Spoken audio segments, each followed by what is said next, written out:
মাংস রেডি হয়েছে তো।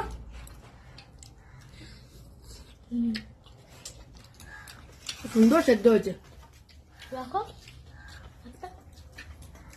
তুমি ডাল দিয়ে খাও, তোমার মাংস দিয়ে খেতে আমার ডাল দিয়ে খাও।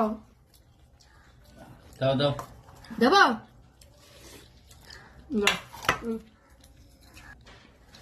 মাংস এত দামের মাংস না, সত্যিকারের কথা, দাম খেতে ইচ্ছা করলেও খাইতে চায়, মানে মন চায় না, এত দামের মাংস সত্যি। খাসির মাংসটা প্রথমে ছিল হচ্ছে 350 টাকা 400 টাকা কিলো, এখন বাড়াইতে বাড়াইতে দেখছো কত ঝোল লাগে আমাদের খেতে গেলে।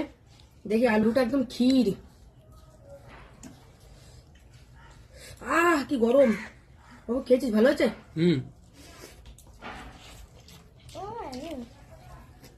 তেল আমি খাই না তো।